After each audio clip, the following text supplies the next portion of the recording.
Kegelisahan Mahfud MD sudah dijawab Rizal Ramli.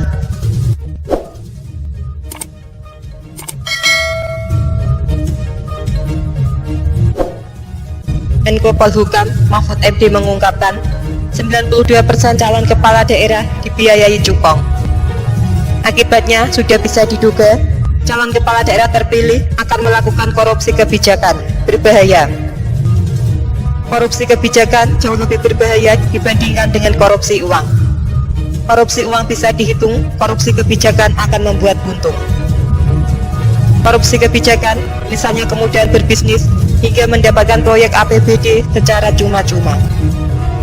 Memang berkompetisi dalam pilkada membutuhkan biaya yang cukup besar. Seorang kandidat gubernur, bupati, dan wali kota harus menyiapkan dana untuk berbagai keperluan, mulai dari pencarian dukungan parpol, membentuk tim sukses, biaya saksi, hingga biaya ilegal politik uang. Kebutuhan biaya yang besar inilah membuka peluang masuknya cukong untuk menyediakan pendanaan yang dibutuhkan. Mahfud MD saat ini menjabat sebagai Menko Menteri Koordinator Bidang Politik, Hukum, dan Keamanan. Artinya, penyelesaian persoalan cukong di pilkada adalah tugasnya. Kalau cuma melemparkan data dan stop di situ, apa bedanya dengan pengamat atau tukang survei?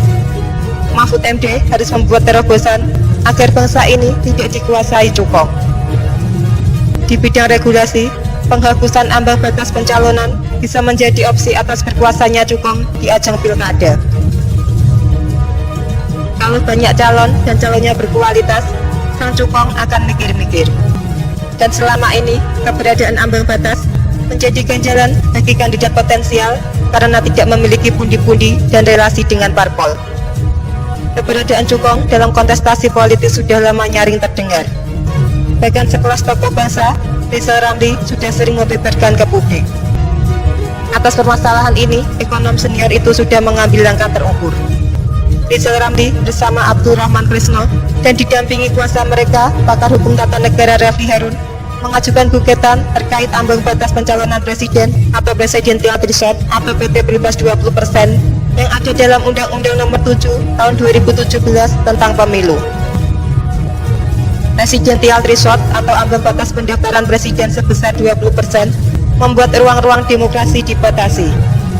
Threshold hanya menjadi alat untuk memaksa sang calon untuk membayar upeti kepada partai politik.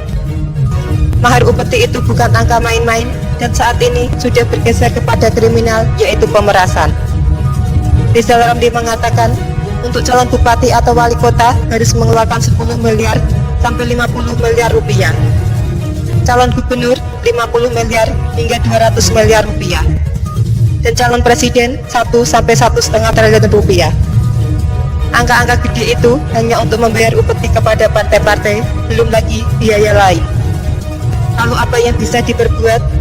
Menarik untuk ditunggu apa yang akan diperbuat pemerintah, khususnya Mahfud MD, terkait persoalan cukong di pilkada. Satu lagi, menanti keputusan arif dan bijaksana dari MK terkait gugatan ambang batas pencalonan presiden. Mudah-mudahan demokrasi Indonesia terselamatkan.